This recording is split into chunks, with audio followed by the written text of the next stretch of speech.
2.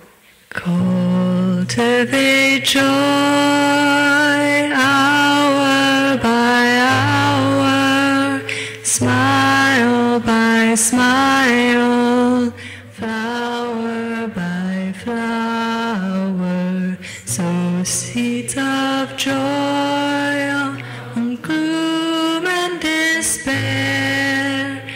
Cultivate joy, and joy will be there. Cultivate joy, and joy will be there.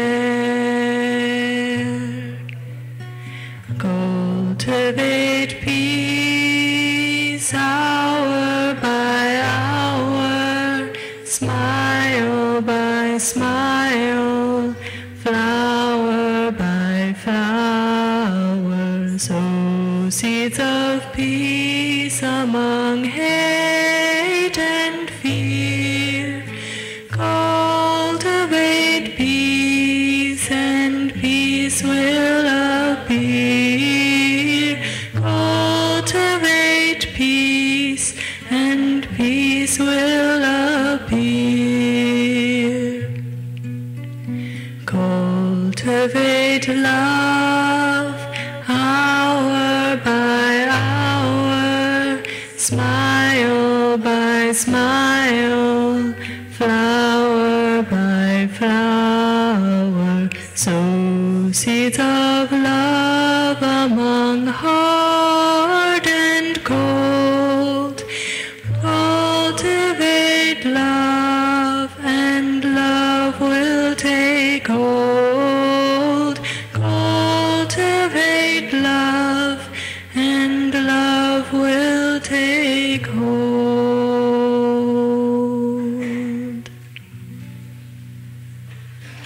Thank you so much for joining us today for this day of mindfulness. I've just been asked to welcome you and to offer a couple words of orientation. We're having a day of mindfulness, and what it does is gives us an opportunity to deepen our practice of being aware minute by minute by minute. We get a chance to stop and calm and rest and heal. So you're going to be hearing some beautiful chanting by the monastics and a lovely dharma talk. I was asked to remind everybody, I don't know, how many of you have not practiced with us before? A few? Okay. For those who are new, just be aware that a very basic practice is coming back to our breath. We watch our minds, we try to be mindful of our minds, we watch them running off in 10 million directions. What do we do next? Where's this? Where's that? What should I do? Notice and breathe 3 times. That we are all transmitting and receiving energy every second of our lives, and the quality of that transmission is determined by the quality of our consciousness. So we're co-creating our time together. So we just want to be able to be as mindful as we can be, deepen our practice. We're living in pretty chaotic times, and to be able to be peace, just like the song said. It's a beautiful song, a beautiful reminder to cultivate joy, cultivate love, cultivate peace. And it's not about ignoring suffering, it's about expanding our capacity to be with the suffering that we need to be with. So that's our plan for the day. We remind ourselves with bells. So at the beginning of the chanting, you'll hear bells. All during the day, you'll hear bells invited. Whenever we hear a bell, we breathe 3 times. Come back to ourselves, stop, calm, rest, and heal. So the other really important thing that I was asked to share with you, so that your mind won't go wandering off into fear and speculation, is that there are bathrooms. And so right down there's a building that has bathrooms for both men and women. The main dining hall where there's a table for the Thich Nhat Hanh Foundation. This, by the way, is a day of fundraising for them, so if any of you are capable of donating anything, it's much appreciated to keep the practice alive. But there are bathrooms right behind that table in the main building across the street. If you go in and upstairs, straight back, there are 2 bathrooms. One bathroom downstairs by the tea room. There's, down the street this way, there's a small beige building with a green roof. In the back of that, there are bathrooms. I think up by the camping area, there are portable bathrooms. So not to worry. And you can rest your mind, don't have to go off there. You can just notice and bring it back to your breath. So I just wanted to say thank you for being willing to be here with us and to be able to practice being peace together. And now we'll hear some wonderful chanting from our monastic brothers and sisters.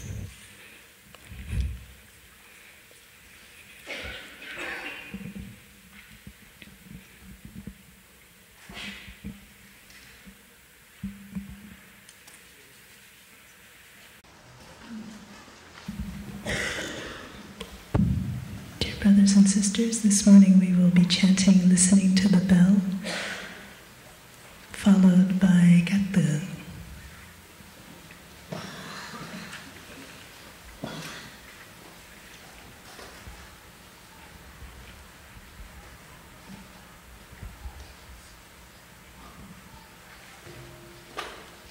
But before we begin, we'll wait for our brothers.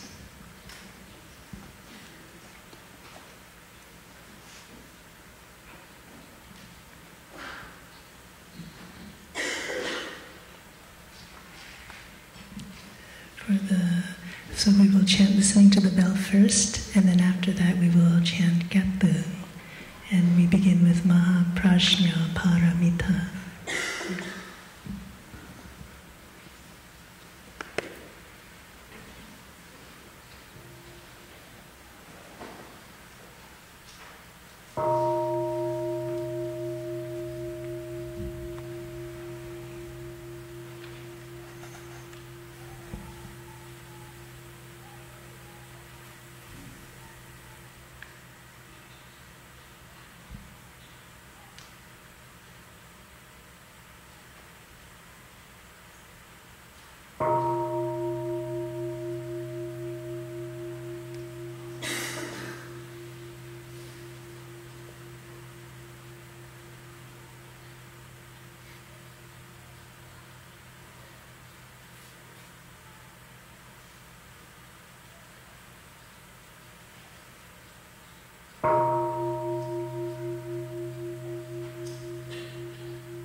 Contemplation before chanting. The Sangha is invited to come back to our breathing so that the collective energy of mindfulness will bring us together as an organism, going as a river with no more separation. Let the whole Sangha breathe as one body, chant as one body, listen as one body, transcending the boundaries of a delusive self, liberating us from the superiority complex, the inferiority complex, and the equality complex.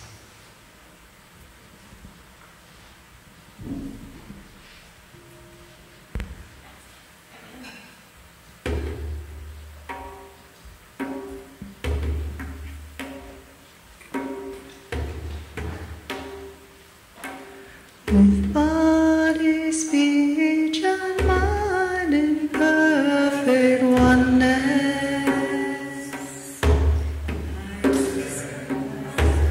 My heart alone with the sound of this bell. Hear us awaken from forgetfulness.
Testing 1, 2.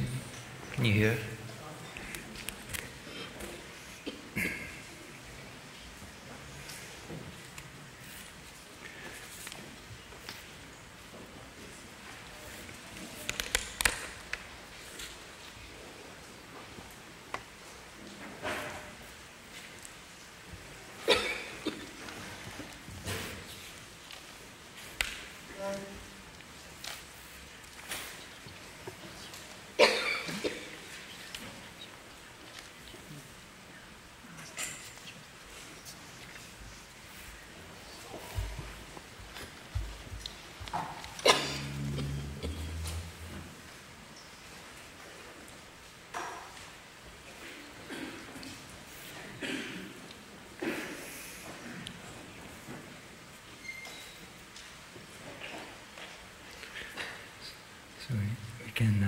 sit up beautifully, relax. And enjoy this present moment together. We know that for some of us this is the last day of our Together We Are One retreat here in Blue Cliff. And for some of us, we've just arrived. We've maybe gone on a long journey to come here. So feel free to put down all your thinking.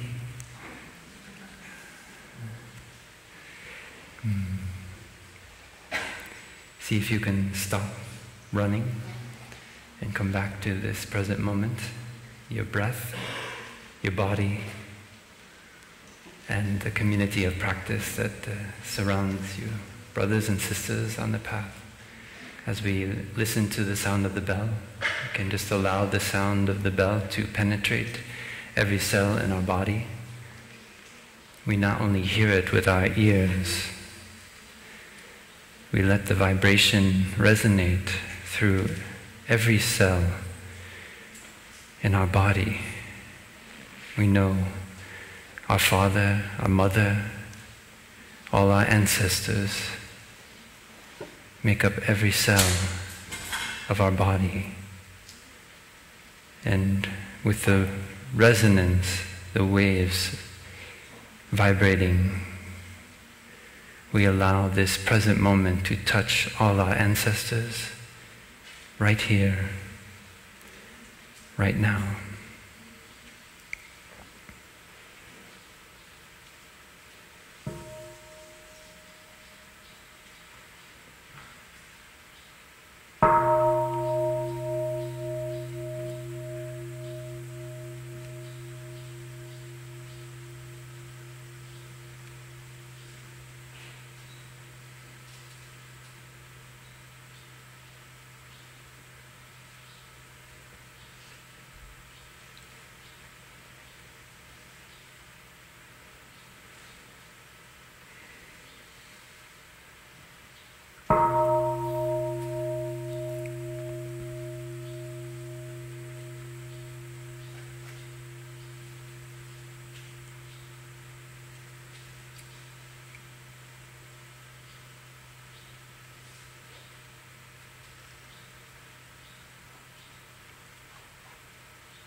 Dear respected Thai, dear beloved Sangha, beloved community, we're celebrating 10 years of Blue Cliff Monastery. I wonder, was anyone here when we had the first retreat with Thai by the rock over there? Yeah? And the wind kept blowing in. This hall was not yet here. And we had to bring in, I think, a kind of heat lamp or something to put behind the Thai so Thai could stay warm. It was late in the season.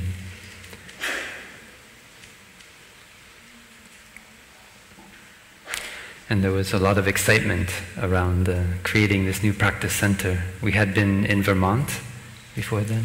Anyone been to Maple Forest Monastery? Wow. Yay! That was my home monastery. I think myself and Brother Capacity, where are you? We were roommates when we both wanted to become monks. We were, I think, the only graduates of Plum, of Maple Forest up in Vermont.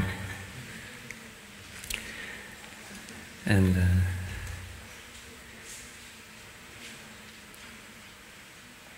there are many causes and conditions why we had to move down here. And one of them is that we could be closer to you. There are not so many people up in Vermont, and it's a long way to go. But it's very beautiful. But we found this land on the side of a cliff, the Blue Cliffs, and now this beautiful community has manifested. That is Blue Cliff Monastery. It's putting down its roots and learning what it means to be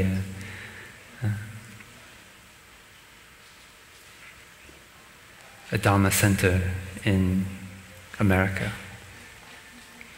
And you are all helping us do that. Maybe we could start by doing, I think, what in the 21st century has become acquired practice for creating the energy of a dharma center, and that is we can reach into our pocket, reach into our bag, and pull out something that looks like this. And I think usually you have to practice, you have to hold down the button, like that. And then it says, slide to power off. We're doing this together. All the practices here we do together. So can everybody say slide to power off or something like that? And then you go.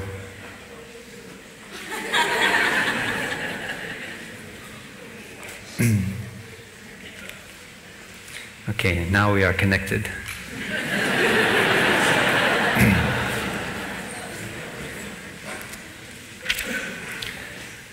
There's a poet you may have heard of who haunted the woods of Vermont, and he, like all of us, had his limited perceptions on the world.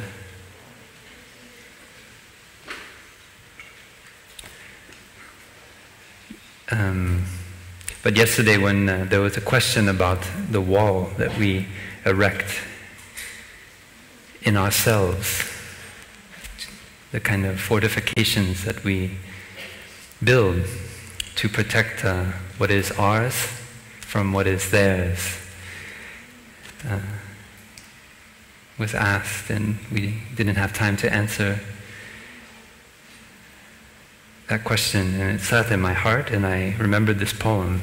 You may have heard it already. It's called Mending Wall by Robert Frost. Something there is that doesn't love a wall, that sends the frozen groundswell under it and spills the upper boulders in the sun, and makes gaps even two can pass abreast. The work of hunters is another thing. I have come after them and made repair where they have left not one stone on a stone, but they would have the rabbit out of hiding to please the yelping dogs. The gaps, I mean, no one has seen them made or heard them made. But at spring mending time, we find them there. I let my neighbor know beyond the hill. And on a day, we meet to walk the line and set the wall between us once again. We keep the wall between us as we go. To each the boulders that have fallen to each. And some are loaves, and some so nearly balls, we have to use a spell to make them balance. Stay where you are until our backs are turned. We wear our fingers rough with handling them. Oh, just another kind of outdoor game, one on a side. It comes to little more. There where it is, we do not need the wall. He is all pine, and I am apple orchard. My apple trees will never get across and eat the cones under his pines. I tell him. He only says, good fences make good neighbors. Spring is the mischief in me, and I wonder if I could put a notion in his head. Why do they make good neighbors? Isn't it where there are cows? But here, there are no cows. Before I built a wall, I'd ask to know what I was walling in or walling out, and to whom I was like to give offense. Something there is that doesn't love a wall, that wants it down. I could say elves to him, but it's not elves exactly, and I'd rather he said it for himself. I see him there, bringing a stone, grasped firmly by the top in each hand, like an old stone savage armed. He moves in darkness, as it seems to me, not of woods only and the shade of trees. He will not go behind his father's saying, and he likes having thought of it so well. He says again, good fences make good neighbors.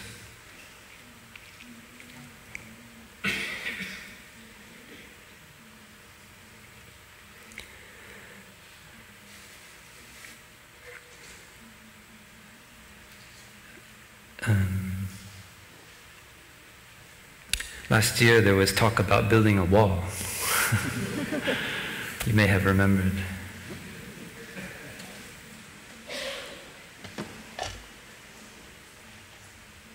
So I apologize to my Mexican brothers and sisters in the community, and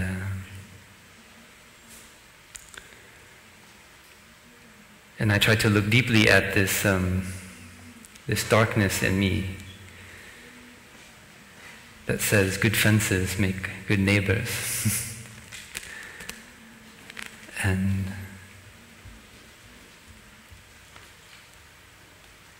and what it is that doesn't love a wall.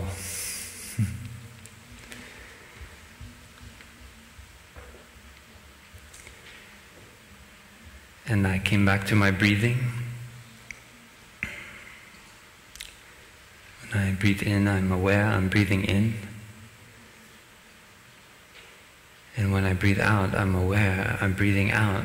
And I cannot see any wall between my in-breath and my out-breath.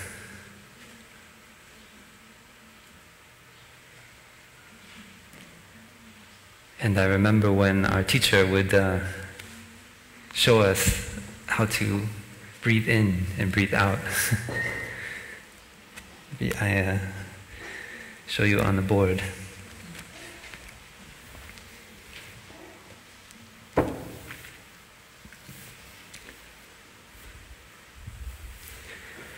Our teacher Tai, he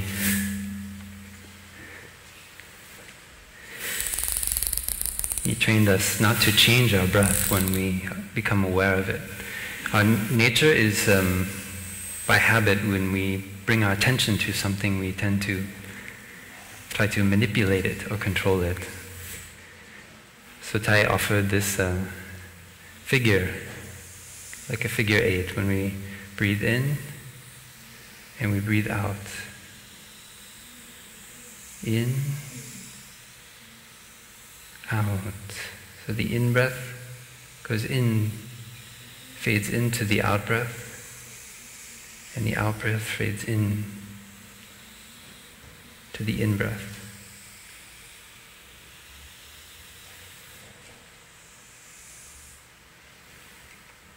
There's no separation. In the same way that our body and mind are not separate.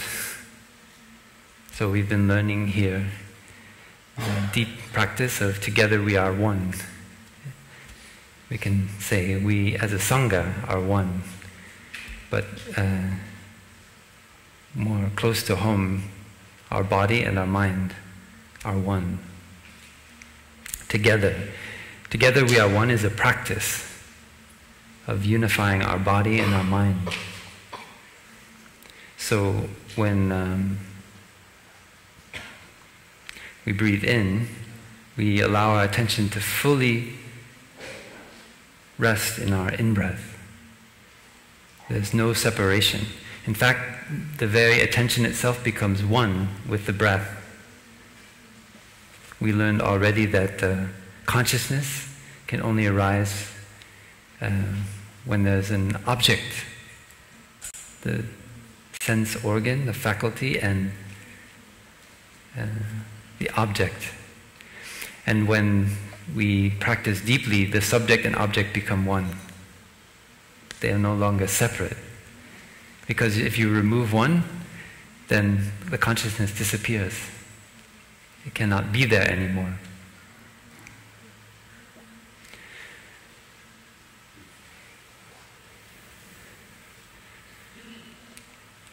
So we practice to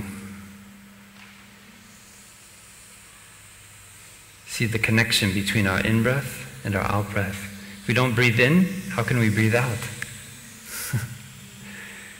And if we don't breathe out, how can we breathe in? They depend on one another. And if we think that we have this consciousness that is separate from what is outside of us, we put a wall up between us and the world. And we think we are someone. But the poet reminds us something there is that doesn't love a wall. Something that is. What is that thing that doesn't love a wall? You could call it nature, the dharma.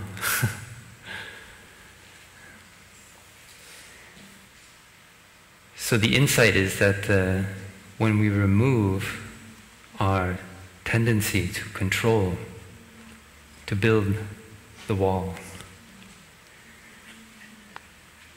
it tends to spill over. When springtime comes, we notice that a kind of healing has taken place. And if we are anxious, we are worried, we think we need to rebuild that wall. So today I'd like to look into what it is that makes us want to build that wall. Because it's in every one of us. Even if we don't agree that we need to build the wall between the United States and Mexico. The question is, what is it in us that wants to build the wall? That is a question I'm looking into myself. Maybe we can look into together. Yeah.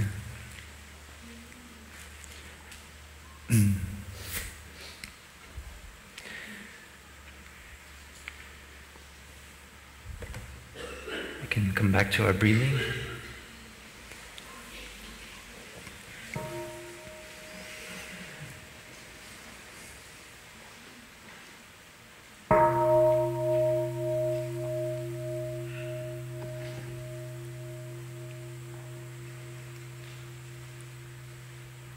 Breathing in I follow the whole length of my in-breath, breathing out.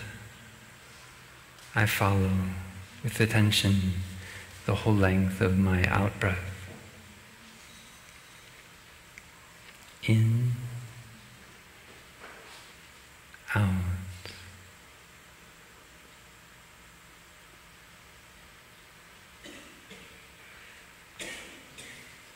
Our lungs are still nourished by the oxygen coming in our in-breath.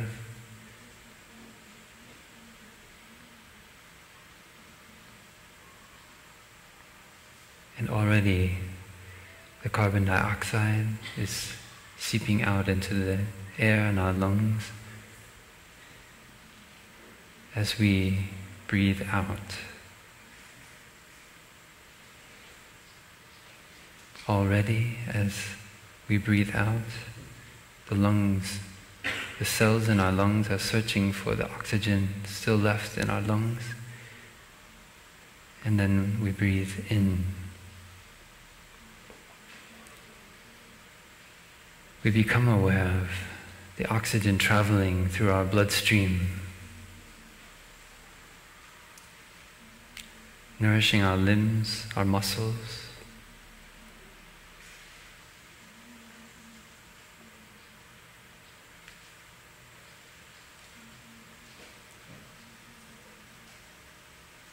Providing energy, reacting with the sugars from our digestion,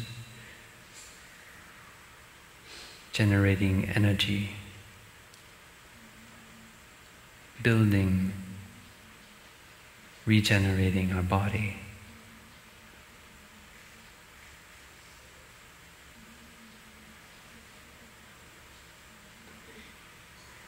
We get in touch with the heat in our body.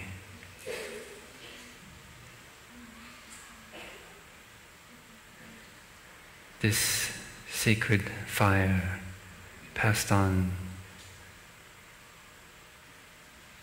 to us in our mother's womb and her mother's womb.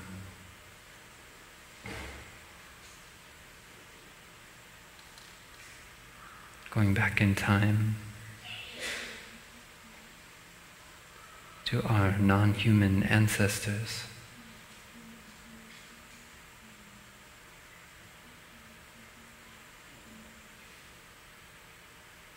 This sacred heat passed on through many life forms over millions of years without being extinguished. This life that we are heir to here and now.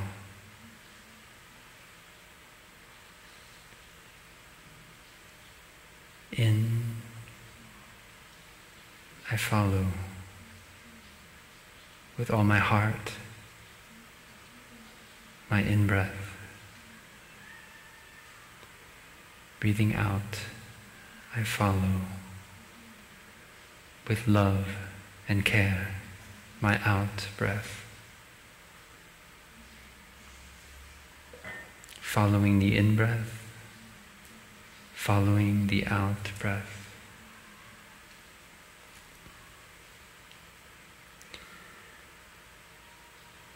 Breathing in, I'm aware of my whole body, just as it is, seated, alive.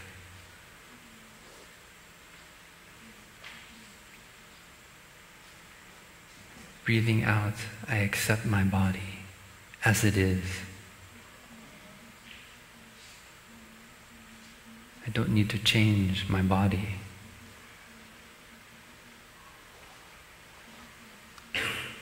I feel it alive with this ancestral heat.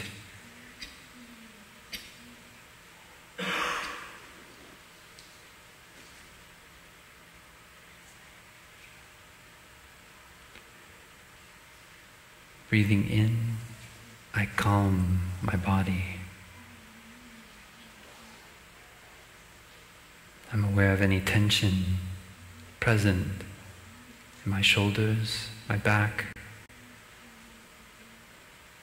I just let it go. There are no cows here.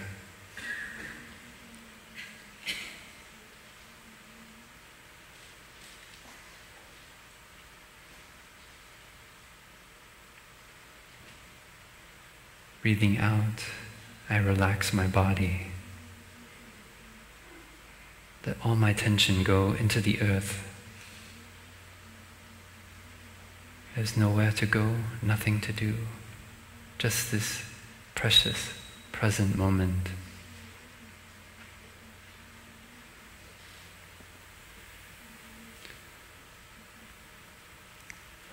We can open our eyes.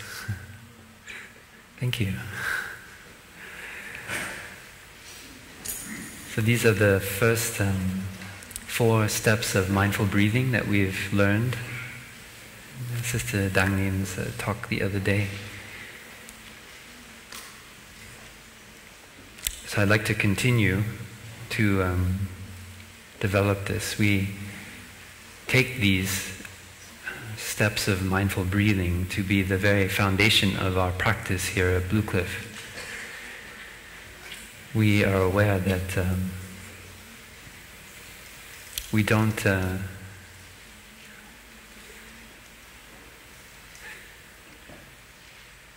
touch freedom without practice.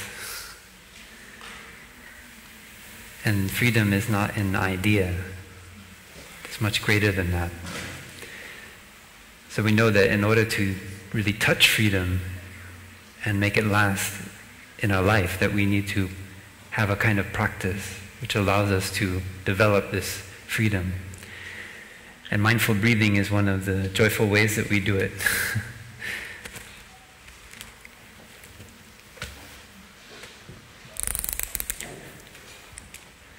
So the first step to review is in and out. We're aware of our in and out breath.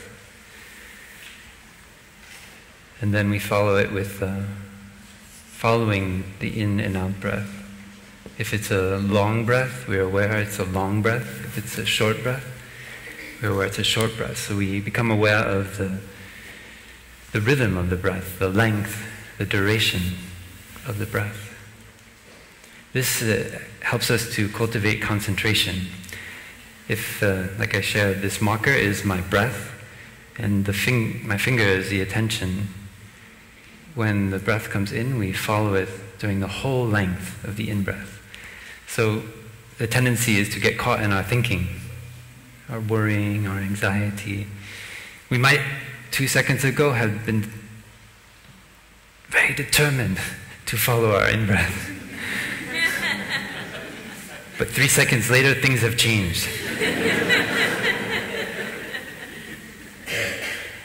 And I forgot to park my car in the right place. Oh, Bruce is going to yell at me. Oh my God, I better go out of the hall right now.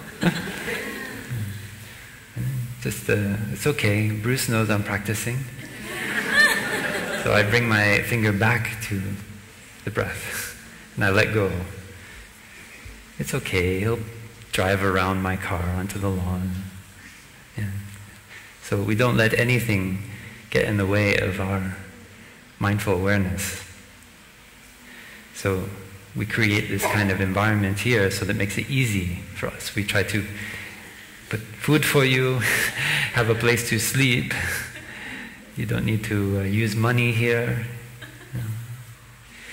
And all you need to do is just be aware of your step and aware of your breath.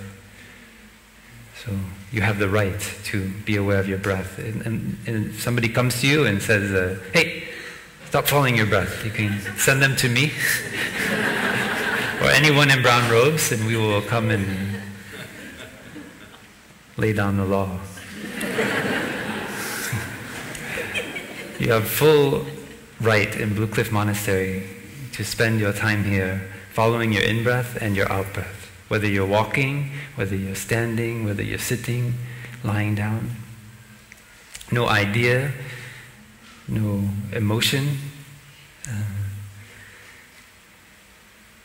is higher than that practice. It doesn't, I want to say, trumps that practice.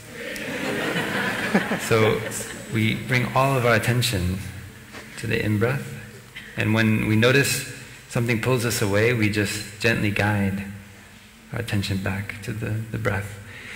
And it's very important that we do this with kindness and care. When I first started practicing, I would get very angry when I would lose my attention, when I'd go off into thinking, and I'd force myself to come back. It's almost like I have a mental whip, like that. We laugh, but that's because we know that whip, not only with our breath, but with our responsibilities, our self-criticism, our judging. That whip can become very strong. And it can take on the form of alcohol, drugs, food, television, novels, even reading dharma books. Even reading dharma books by Thich Nhat Hanh. But there are some distractions maybe better than others. You open the book and it says, come back to your breathing.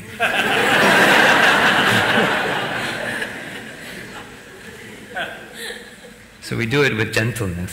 It's very important. Because even you have practiced for 15 years, you still will lose your attention. Don't worry about it. Don't try to become some kind of artificial Buddha. We have enough of those. Tai often said that we don't want to make more Buddhists, we just want to get the Buddhists that are already there to practice. So some of us become a kind of artificial Buddha, like the statue you see on the altar. And we forget that Buddha just means awakening. I have a friend in New York City, and he comes to Plum Village from time to time, and he was there last spring, and he said, one of the highest compliments that people tell each other nowadays or say about someone is like, man, that guy is woke. Have you heard that? Yeah, I hadn't heard that before. I was like, really? That's cool. He's woke. It means like you understand, like you're not caught in your idea. You're not, is that right? You're kind of like, you treat people well, you have an openness, understanding. Is that right? No. I must not be woke. What is it? It's like you're social justice woke. You're woke to... You're engaged in social justice. Yeah, like you're woke.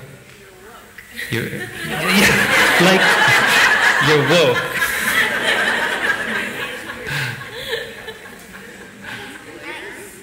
Okay. Is that right? All right, cool. Give me 5. She's woke.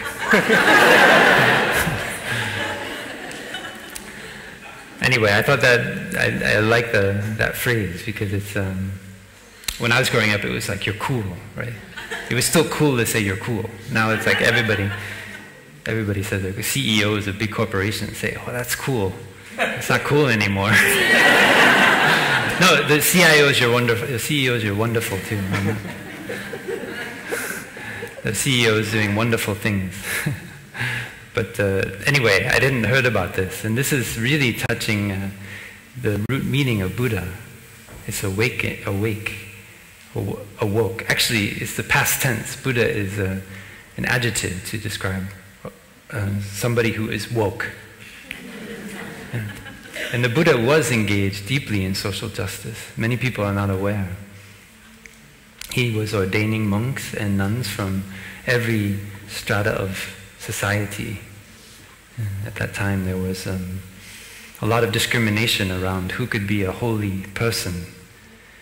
And People didn't just go out and march in the streets. They actually gave up all their belongings and they went and lived in the forest.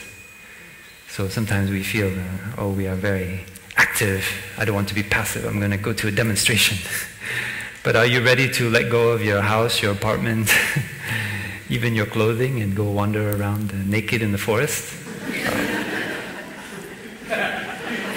Take it easy, huh? I'm not sure if we saw a naked guy coming through the forest, if you'd say he's woke. But,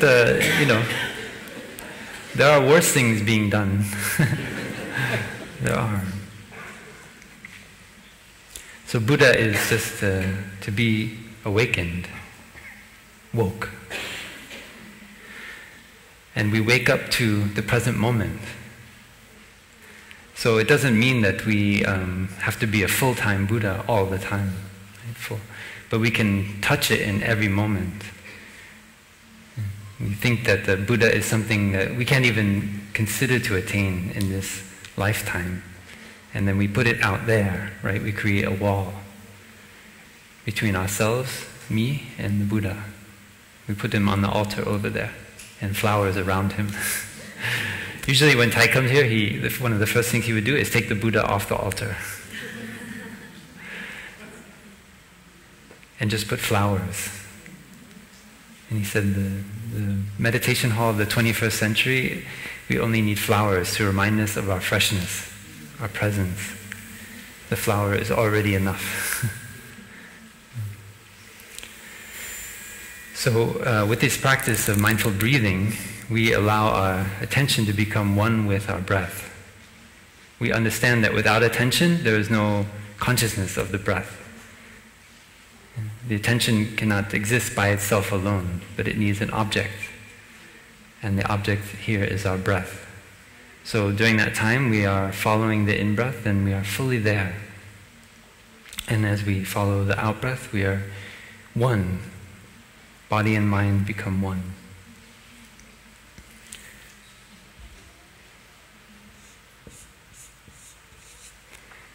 The third is being aware of our whole body.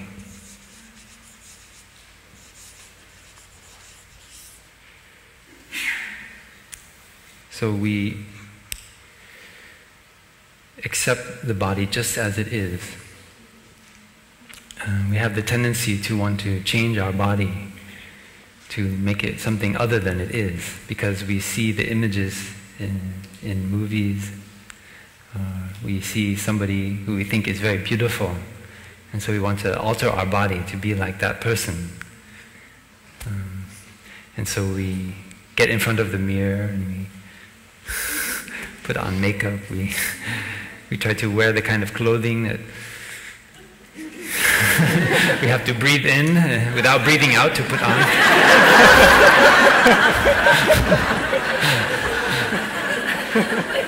And so we are trying to alter our body. We cannot just accept our body just as it is, in all of its raw beauty. There's a great freedom in that. And most importantly, we become free of our concept of a body. We touch it directly. This is about directly being aware of what is happening. And the body is a happening. It is not just a physical, material, inert thing. It is always changing, always evolving, always growing. And we can become aware of this process happening in the present moment.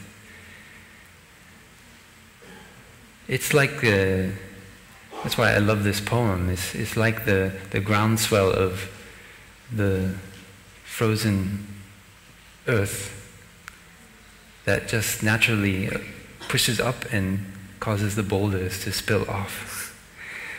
Our body has that nature too. There's a sense in which the concepts which we try to impose on ourselves are just kind of like a kind of crust, like the old shell of an insect that has grown and left its shell behind.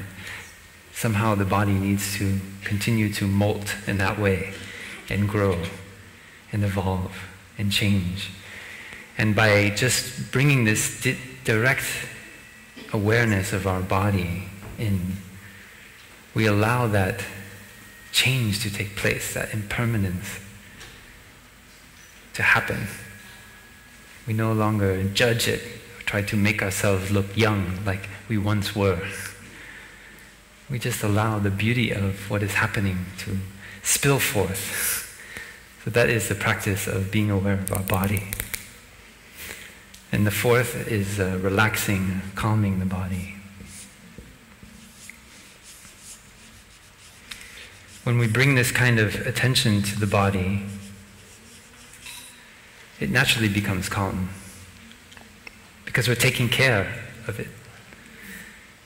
Mindfulness is a healing energy that allows the body to say, you're here for me. You're here for me. Mindfulness says, I am here for you. How long have we forgotten our body?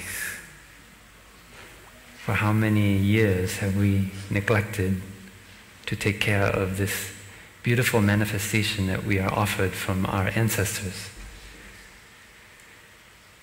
With mindful breathing and awareness, suddenly it's like we are the mother taking care of the child.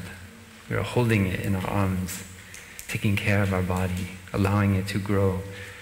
The tree does it by itself.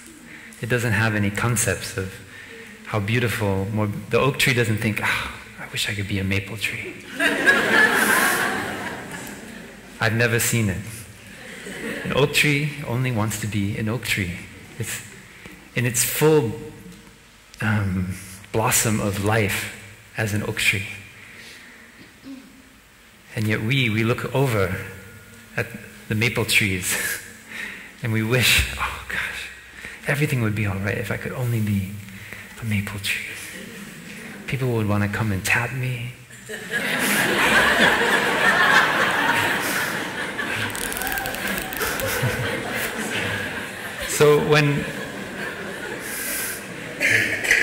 So we've just fully accepted the fact that we're an oak tree, or a maple tree, or whatever we are. We fully accept it. And we do that it's a practice. Don't get caught in active and passive. We learned already about dualism, right? And this tendency of the mind. When we're caught in a corner and there's a tiger bearing its fangs, so we don't have many choices. But most of our life is not like that. Life is complex. In every moment there are millions of opportunities. What will come forth? But our tendency is to act like we are always backed in the corner. Either we fight or flee. And so we obsess over this kind of dualistic thinking, whether it's good and bad, me, other, active, passive. Until now, I have not seen what is passive. The Buddha had a powerful insight at that time with many wanderers trying to find a spiritual path outside of the official Brahmin caste system in India. Some of them, they practiced to eat only the food that was thrown away on the ground. They called it the dog's duty. They took it as an ascetic practice. Other people tried to stop all action, to stand there the whole day in the burning sun without moving, without eating sometimes, without drinking, until they actually died from exposure or lack of nutrients.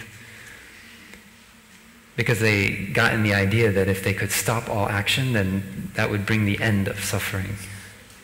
But the Buddha had an insight that there is no end to action. Yeah. Even when we are not acting, we are acting.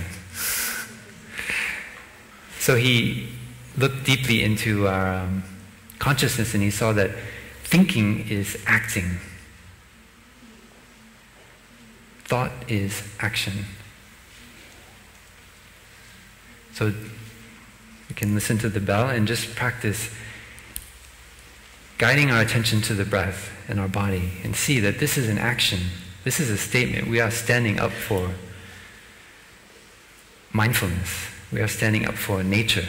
We are standing up for taking care of ourselves and others just by bringing our attention to our breath. I invite you to do this while we listen to the bell.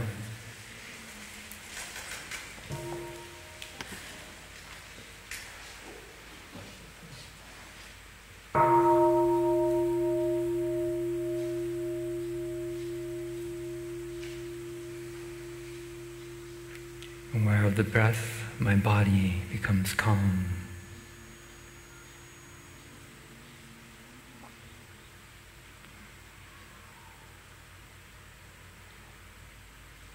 A light awareness, lucid awareness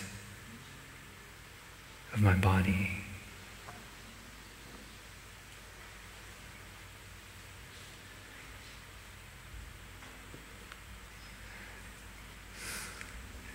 Does anyone feel joy? You raise your hand. Anyone feel joy? It happens naturally.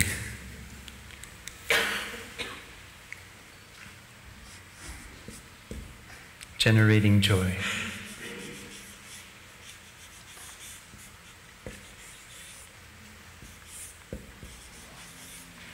So by taking care of our body in that way, shining the light of mindfulness, giving ourselves a bath of mindfulness, we naturally generate joy. This was for me a huge revelation when I started practicing mindfulness just about an hour and a half from here. I was suffering very deeply. I was about 24 years old, and I had a lot of anger. I had anger, and it was towards my country, towards maybe more closely towards my father, towards the authority that my country represented through my father.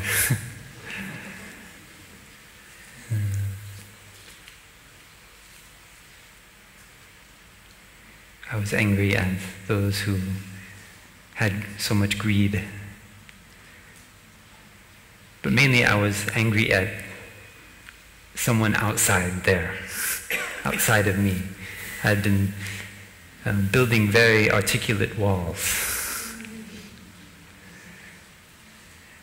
And those walls only let certain people in, certain ideas, certain concepts, and others were not allowed. And there were archers and riflemen standing on the tops of them, shooting through the gaps. And so I had a huge amount of suffering coming up. And I felt I could not explain it to anyone. I could not even explain it to myself. And in that moment, I discovered this practice of mindfulness. First, being aware of the body. And for the first time, this fountain of joy seemed to come up from within me, like a spring in a mountain lake which is fed from within. I saw that this joy is not dependent on something outside of me. I don't have to do something, I don't have to be someone, I don't have to have some idea about myself or about others, go somewhere. But just by coming back to my breath and being aware of my body, I can generate joy. Please, when this happens to you, take a moment, just cherish it, because this is the key to your freedom. This is where the pursuit of happiness ends, and the path of happiness with every step begins with that joy.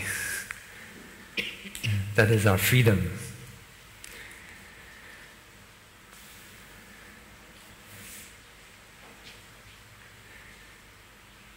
There was a monk who was a minister before he ordained, and he was very wealthy. Anything he said would be implemented right away. He would give orders, and they would be completed by his entourage. He had guards around him to protect his money, his wealth. But when he listened to the Buddha giving a Dhamma talk, he decided that that wasn't worth very much at all. That all he had generated was fear and worry and anxiety by accumulating this power, accumulating this wealth. So he decided to give it all up, and he became a monk. He went and practiced meditation in the forest. And one day, the Buddha's attendant, Ananda, was walking by, and he heard this new monk yelling out in the forest, "Oh, my happiness! Oh, my happiness!" And he was very surprised. He thought, "Oh no, something is wrong." So he went back to the Buddha, and he said, "The Buddha, dear Buddha, or dear Blessed One," usually he would address the Buddha as the Blessed One. And he said,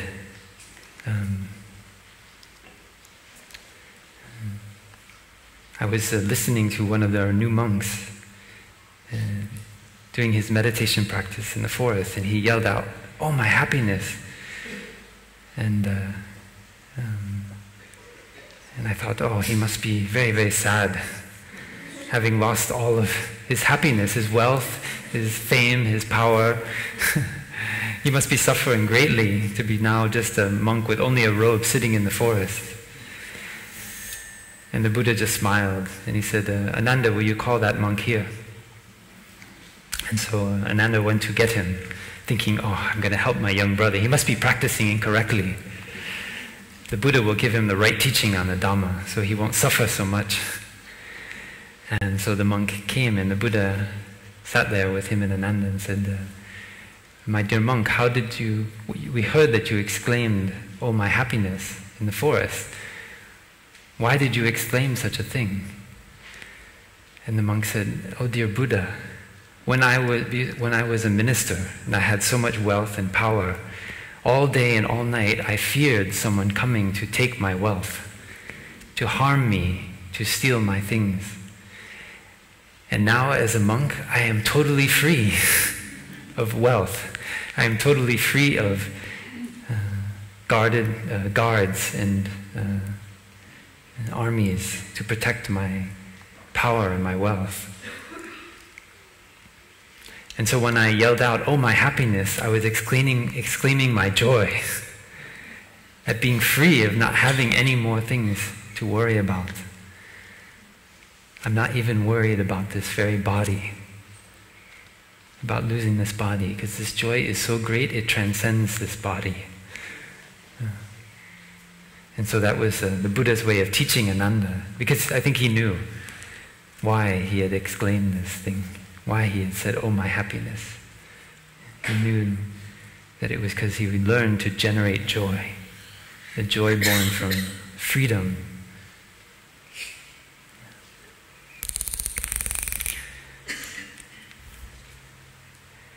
And just like in the second, when this joy becomes lasting, and it becomes calmer.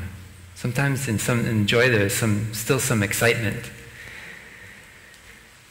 We're able to generate a kind of bliss that is beyond just joy.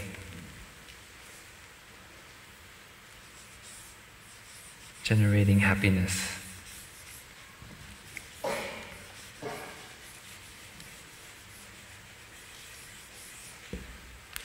Our teacher describes joy like a man who sees water, who's traveling in the desert, and he has great thirst, and he sees a lake, an oasis in the distance.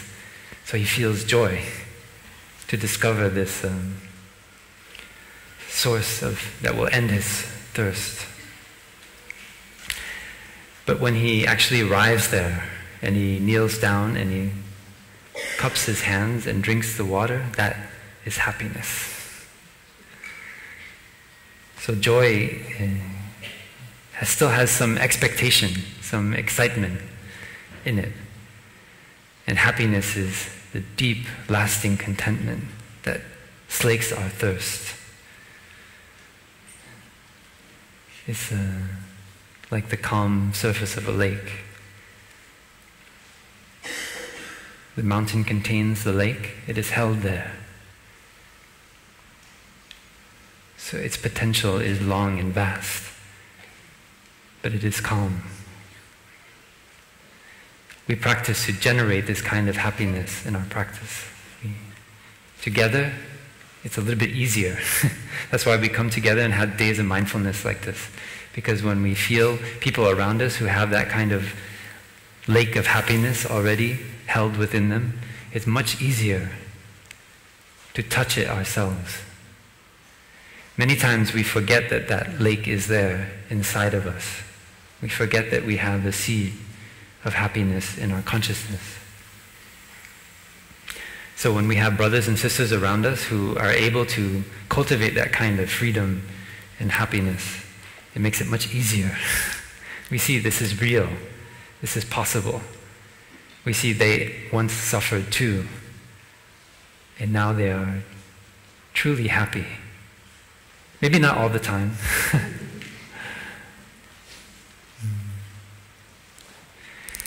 In Buddhism, we talk about seeds in our consciousness.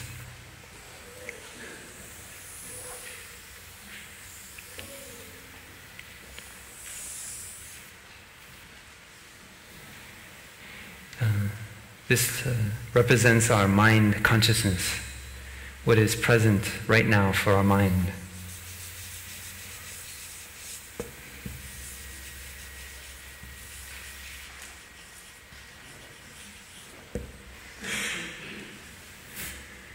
So whatever comes in through our eyes, our ears, smells in our nose,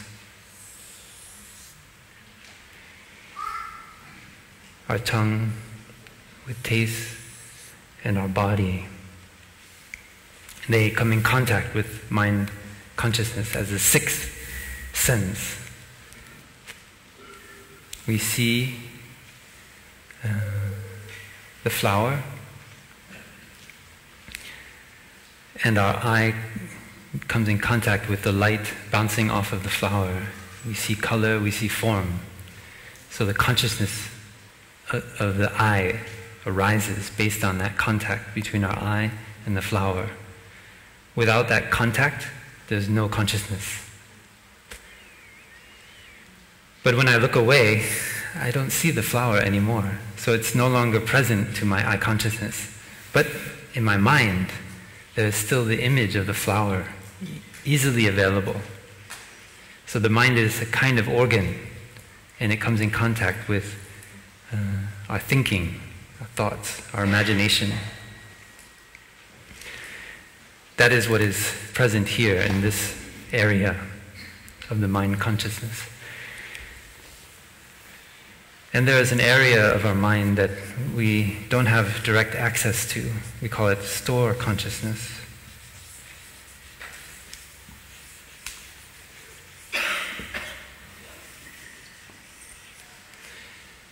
And it is made up of seeds or potentialities. There are seeds of mindfulness, seeds of happiness, and there are also seeds of jealousy, of anger, sadness.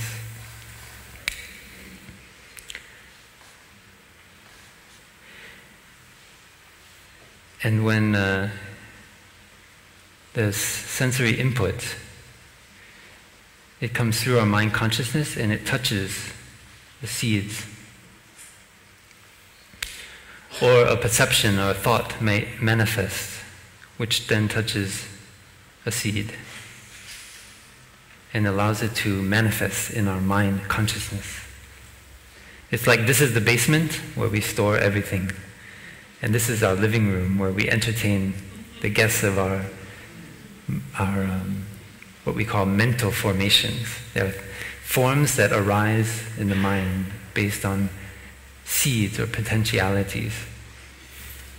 So when we see a young child running through the grass in the summertime, we feel joy right away. So the seed of joy manifests here in the mind consciousness.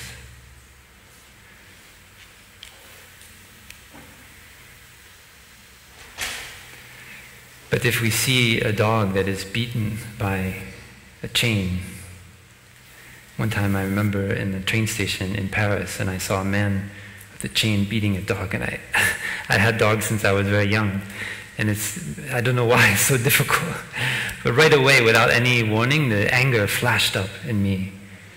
Yeah. So just one moment before,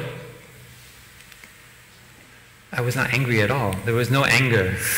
It's like a clear blue sky in my mind. Then suddenly, the seed of anger is touched, and it comes up and manifests. It takes over my mind consciousness.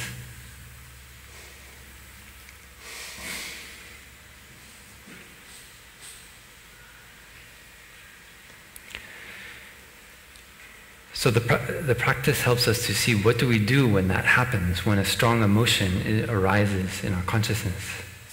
What is our way of dealing with this? Because we know when anger takes over, we can cause harm to ourselves and to others. It's not that the anger is bad, right? We talked about dualistic thinking, right? We're not making judgments of good or bad, but we're understanding the nature of anger. And when we look deeply in our anger, we see that when we speak, when we think, when we act out of anger, it can cause painful emotions to arise in ourselves and painful emotions to arise in the other person. We threaten others, we create division, we build the wall up higher. You are over there and I am over here. I don't have anything to do with you. It's that ancient fear of being attacked, being cornered.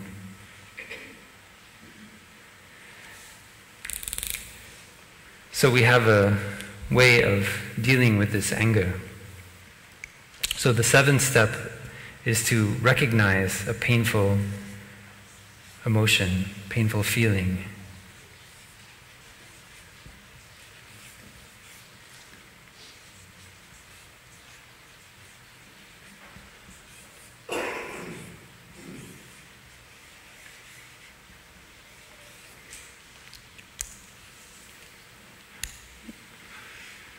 We have to recognize, call that emotion by its true name. This is anger. This is fear. This is jealousy. You might think monks and nuns never get jealous, but that is far from the truth. You see one monk up there giving a dharma talk, oh, I wish I could be like him. I'm so jealous. Or you see somebody gets to go on a trip. It used to be who gets to go on a trip with our teacher? Who will get to go back to Vietnam with Thai? And then the seed of jealousy is watered if we're not, our name is not there. We all have the seed of jealousy. We all have the seed of anger. The good news is that all the seeds are there for everyone. But like a good gardener, we know how to water the seeds that bring us more freedom, more happiness. Because it's quite pleasant to have happiness in our mind consciousness. It's quite pleasant to have joy. And we know when those are present, we are able to help ourselves more effectively. We're also able to help others. There are mental formations which can incapacitate us make us unable to even take care of ourselves, let alone take care of others.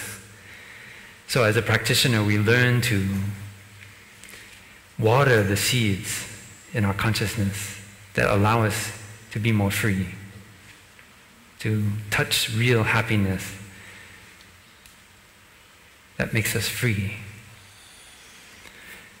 And this practice is called right diligence.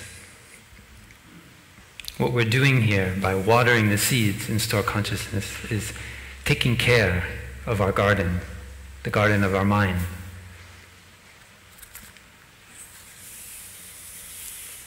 And it has 4 parts.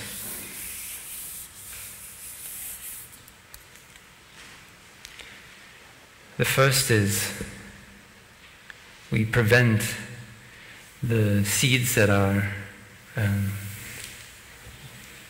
the seeds that trap us, the seeds that incapacitate us from arising.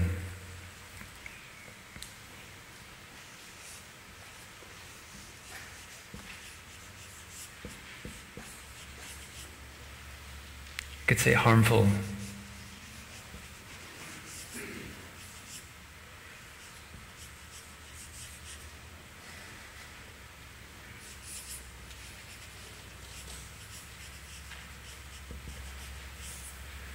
We prevent the harmful seeds from coming up.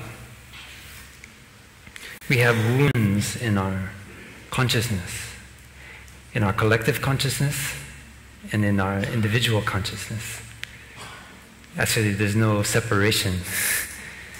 It says sometimes we are looking more closely on this body, this mind, and sometimes we are looking we're on Google Maps and we're looking at the whole planet. So our mind also has that capacity to look in very closely and to look from a wider perspective. We are often not aware of how profoundly the collective consciousness is our individual consciousness. Because we hold on to those things as me and mine. We want to own them. But actually, we've only just borrowed them from others, from the television, from the internet, from the news, from our parents, our ancestors. And when a sense impression enters our consciousness, we actually have a point at which we can intervene. We think it's the other person who makes us angry. We think it's the other person who makes us sad by what they say, what they do. But in reality, it is our perception that does the action of touching the seeds in our store consciousness. So how we perceive others is how we become, how we grow the seeds into anger, into sadness, into fear. So you have every right to intervene because this is your mind consciousness. And in fact, I cannot do it for you. You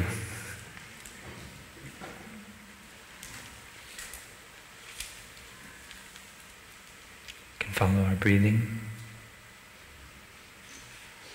No one can do it for you. This is why we have Dharma talks. This is why you come to a day of mindfulness, because we need to train ourselves to intervene, to notice that we are watering the negative seeds in our consciousness, and that is causing ourselves and others to suffer. We take responsibility for our own perceptions, just like we take responsibility for our own vegetable garden. We don't blame others when the tomatoes do not grow properly. Yeah. That is our freedom, actually. It's a huge freedom that comes with that realization. It is our perceptions that are nourishing these seeds, allowing them to come up in our mind consciousness. The second practice of right diligence is to invite these harmful seeds to go back down.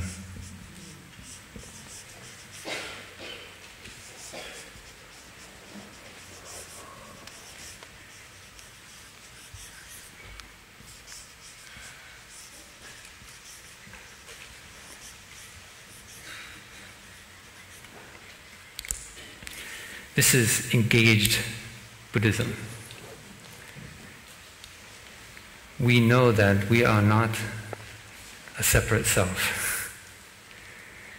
There are negative seeds that have manifested in our collective society, and they are running rampant now. We know that, we see that, we feel that in our heart.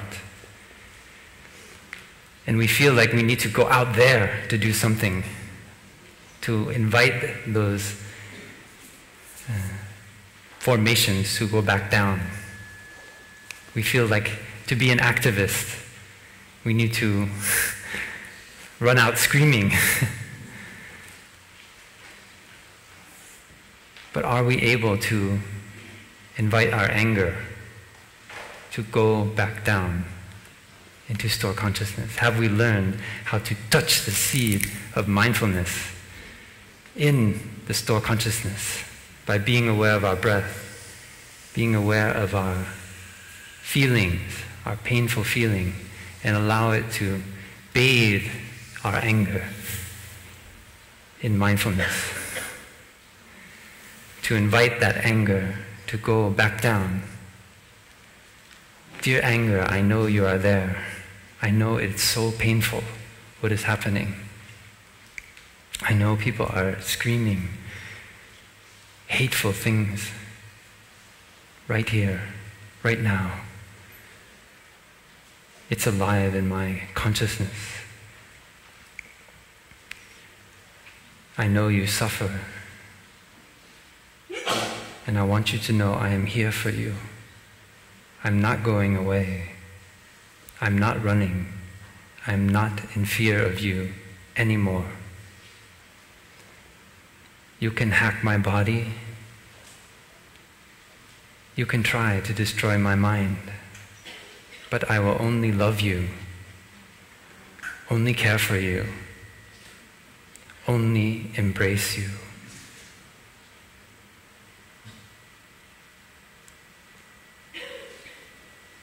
And you may be surprised what happens.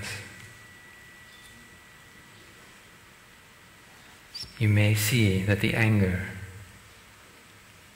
becomes calm, that the hatred smiles. This is the practice of true love, true engagement, true awakening. And we each do it in every moment. This is the field of our awakening. Our actions of body, speech, and mind is a true field of our awakening. And this, many people practicing in that way, inviting these seeds to go back down, to demanifest from our mind consciousness, has a real and powerful effect on the collective consciousness. Don't doubt it. It is real. There is a path to freedom, and we are walking on it. We are just by being aware of our breath, just by inviting and understanding this hatred, understanding why we fear the other. When someone's skin is a different color, when someone speaks or wears clothing in a different way, or worships another god, we're able to breathe with freedom and allow our fear to go back down into store consciousness. And we are free. This is true peace. And I hope you want to create it together. We do this together.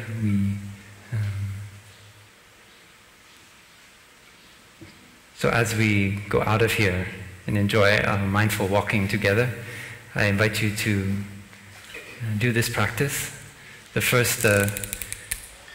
last steps of right diligence, we've already learned how to touch this positive seeds and invite them to come up.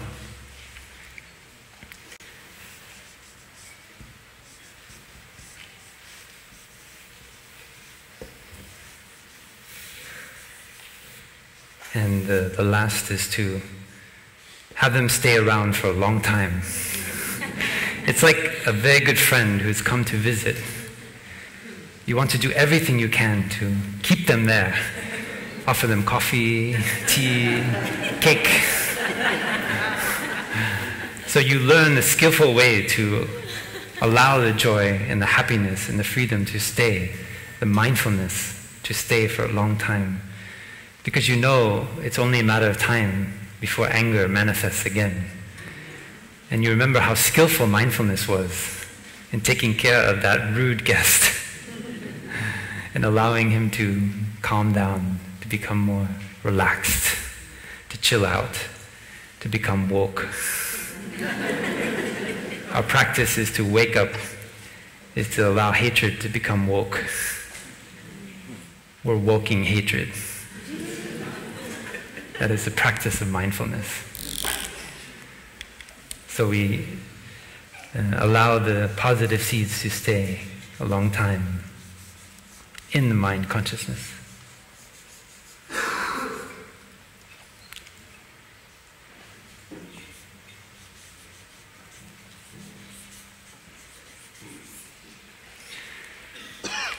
A retreat of 5 days is so short. And there's so much more we want to share with you. So we wish you a wonderful trip home. Thank you for practicing together wherever you go. You bring the Sangha with you, with your mindful step, your mindful breath. We are always here for you. And we continue to walk on this path of peace together. Thank you for your deep listening. We'll finish with 3 sounds of the bell.